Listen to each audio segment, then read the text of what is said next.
국민의힘에서 역대급 실언이 나왔습니다. 채 해병 특검 재의결을 앞두고 많이 초조하긴 한가 봅니다. 윤석열 방탄하려다 논란만 커지고 있습니다. 오늘도 구독, 좋아요와 함께 정치사수 시작해 보겠습니다. 최상병 사망 사건 수사 외압 의혹과 관련해 VIP 경로서를 두고 여야가 설전을 벌이고 있습니다. 항명 혐의로 재판을 받고 있는 박정훈 전 해병대 수사단장은 당초 최상병 사망 관련 초동 수사 언론 브리핑이 취소되고 경찰 이첩이 불발된 배경의 수사 내용을 보고받은 VIP의 경로가 있었다고 주장하며 해당 사실을 김계환 해병대 사령관으로부터 들었다고 주장했는데요. 그러나 김계환 사령관은 이를 부인하고 있습니다. VIP 경로설은 윤석열 대통령이 이 사건 수사에 직접 외압을 행사했는지 밝힐 수 있는 첫 단추로 꼽힙니다. 김계환 사령관의 부인과 달리 해병대 내에서 VIP 경로 관련 증언이 이어지자 국민의힘 등 여권에서는 경로한 게 죄냐며 대통령을 엄호하는 발언들이 나왔습니다. 경로가 사실이더라도 문제될 게 없다는 주장입니다. 이게 제정신입니까? 성일종 국민의힘 사무총장은 26일 KBS 1TV 일요진단 라이브에 출연해 거기 들어가서 작전하다 죽을 고비를 넘기고 살아 돌아온 8명을 기소 의견으로 낸 게 맞냐는 얘기를 대통령이 국군 통수권자로서 한 것이라며 책임을 묻는다면 앞으로 작전 명령을 했을 때 누가 나가겠냐. 국군 통수권자로서 당연히 할 수 있는 얘기라고 주장했습니다. 성 사무총장은 또 대통령은 법률가이자 군 통수권자이니까 비교적 법률적 측면에서 접근한 것 같다며 그러니 조사 결과에 대해 작전 수행하러 갔던 사람들이 과실치사 등 무슨 문제가 있냐고 지적한 것이라고 주장했습니다. 그는 대통령이 경로한 게 죄냐고 말하기도 했습니다. 이에 대해 더불어민주당 강유정 원내대변인은 논평을 내고 이른바 VIP 경로서를 부인해오다 해병대 간부의 추가 증언에 이어 김계환 사령관의 녹취록까지 복원되니 화 좀 낸 게 대수냐며 적반하장이라며 이쯤 되면 자백이다라고 반박했습니다. 강 원내대변인은 여당 지도부의 대통령 심기 경호 언사는 수사조차 대통령 감정에 따라 오락가락한다는 자백이나 마찬가지다.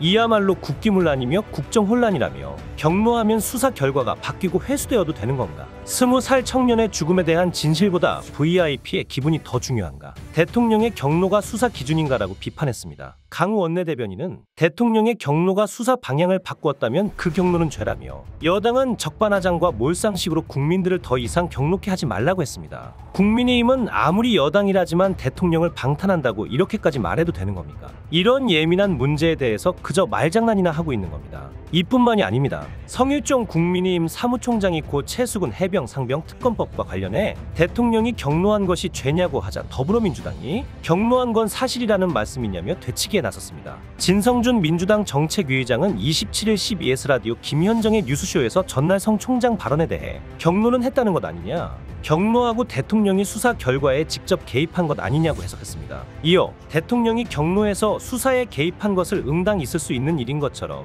무슨 잘못이냐고 얘기하는 건 우리 법체계를 근본적으로 무시하고 부정하는 발언으로 그 책임을 져야 할 것이라고 주장했습니다. 이에 진행자가 성일종 의원은 군 조사단은 수사기관이 아니라 사전 조사를 해서 경찰로 넘기는 곳이다.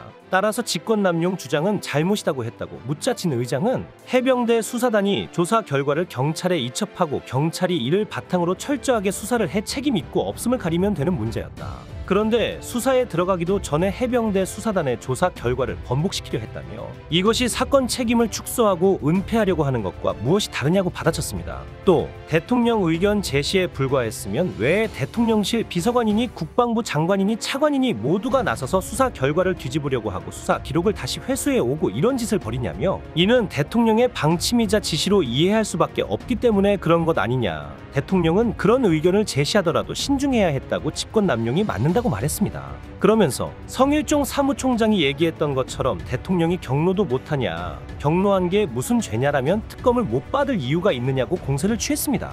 이재명 대표도 가만히 있지 않았습니다. 더불어민주당은 27일 최상병 사망사건 수사 외압 의혹과 관련해 제기된 이른바 VIP 경로서를 집중 부각하며 특검법 압박 공세를 이어갔습니다. 특히 민주당은 대통령 경로 때문에 이 모든 문제가 불거진 것, 한국판 워터게이트 사건이 충분히 되고도 남는다고 지적했는데요. 이재명 대표는 이날 오전 국회 본청에서 열린 최고위원회의에서 해병대원 특검법은 본회의에서 반드시 처리돼야 한다면서 소속 정당을 떠나 국민의 대리인으로서 주권자의 명령을 받들 책무가 우리 국회에 있다고 밝혔습니다. 이 대표는 역사가 국민의힘 의원들의 선택을 기억할 것이라며 용산이 아니라 국민을 두려워해야 한다. 헌법과 양심에 따른 결단을 호소드린다고 강조했습니다. 박찬대 원내대표는 성일종 국민의힘 사무총장을 겨냥해서 특검법을 막으려고 당 사무총장이란 분이 대통령이 경로한 것이 무슨 문제냐는 궤변을 늘어놓던데 참 기가 막히다. 대통령 경로 때문에 이 모든 문제가 불거진 것이 아닌가라고 지적했습니다. 정청래 최고위원은 대통령 경로로 수사가 방해되고 진실이 은폐됐다면 이건 한국판 워터게이트 사건이 충분히 되고도 남는다고 주장했습니다. 또 더불어민주당은 27일 최상병 사망 사건을 수사 중인 고위공직자범죄수사처 수사팀이 지휘부로부터 외압을 받고 있다는 첩보를 근거로 특검 필요성을 강조했습니다. 22대 국회 더불어민주당 당선인들은 이날 국회에서 기자회견을 열고 최혜병 순직 사건 외압 사건의 가장 중요한 증거고 수사의 실질적 출발점이라 볼 수 있는 통신자료 확보가 시급하다며 이같이 말했습니다. 부승찬 당선인은 28일 본회의에서 특검법을 의결해달라며 공수처 수사팀이 지금 공수처 지휘부로부터 외압을 받고 있다는 첩보가 있다. 수사기밀 유출이라며 통신 내역을 제출하라고 하고 사건 배당권을 이용한 수사팀 회유가 이뤄지고 있다고 한다고 주장했습니다. 논란은 수사를 맡고 있는 공수처로도 번졌습니다. 조국혁 신당이 오동훈 신임 고위공직자범죄수사처장에게 이른바 VIP 경로서를 파악하기 위해 대통령실을 신속히 압수수색할 것을 촉구했습니다. 조국혁 신당은 오늘 대변인 명예 논평에서 윤 대통령의 경로가 어떻게 군 수뇌부에 전달되었는지를 규명하는 것이 핵심이라면서 대통령실과 국가안보실 컴퓨터와 참모들 휴대폰이 꼭 필요하다고 주장했습니다. 이어 7월이면 1년의 통신기록 보존기한이 끝나고 조직적인 증거인멸 우려 또한 배제하기 어렵다며 특검을 한다 해도 핵심 증거는 사라질 수 있다고 우려했습니다. 조국혁 신당은 특검법 표결은 표결이고 수사는 수사라며 5처장을 향해 공수처가 강한 반부패 수사기관으로 자리매김하도록 최선을 다하겠다고 공언한 만큼 이번 수사의 조직에 명운을 걸라고 주문했습니다. 그런 가운데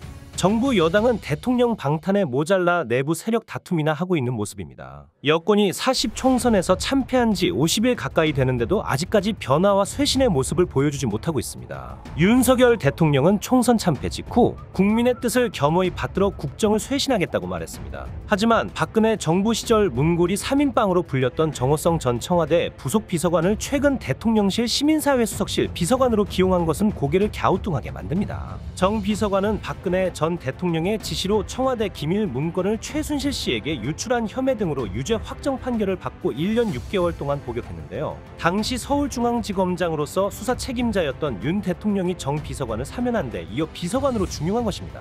총선 출마를 이유로 시민소통비서관을 그만두었다가 낙천한 전광삼 전 비서관을 총선 후에 다시 시민사회 수석으로 전진 배치한 것도 회전문 인사라는 비판을 받고 있습니다. 정무수석실은 아예 수석과 3명의 비서관이 모두 총선 낙선 낙천자로 채워졌습니다. 여당은 수평적 당정 관계를 만들면서 민심을 전하고 여야 협치를 모색하기 위해 앞장서야 하는데 현실은 거꾸로 가고 있는 것 아닙니까? 그저 한동훈, 나경원, 안철수, 유승민 등의 당권 다툼은 치열해지고 있고 이들은 전당대회 룰과 시기 등을 놓고 삿바 싸움을 벌이고 있습니다. 이런 와중에 한동훈 전 비상대책위원장의 총선 패배 책임론 유무를 놓고 논쟁이 격화되고 있는데요. 크든 작든 윤 대통령과 당시 선거 사령탑에게 총선 참패의 책임이 있는 것은 분명한데 아직도 내 탓 논쟁으로 집안 싸움을 하는 것을 보면 정신을 못 차렸다는 지적이 나올 수밖에 없습니다. 이러니 국가통합 인증마크 없는 해외 일부 품목의 직접 구매 금지 정책 철회와 고령자 조건부 운전면허 도입 수정, 공매도 재개 엇박자 등 설익은 정책을 둘러싼 논란이 그치지 않는 것입니다. 말로만 민생을 위한다면서 그저 본인들 권력 지키기에만 혈안이 된 정부. 아직도 무엇을 기대하십니까? 오늘 내용은 여기까지입니다. 유익하셨다면 구독과 좋아요 한 번씩 부탁드립니다. 대한민국이 바로 서는 그날까지 정치사수가 함께하겠습니다. 감사합니다.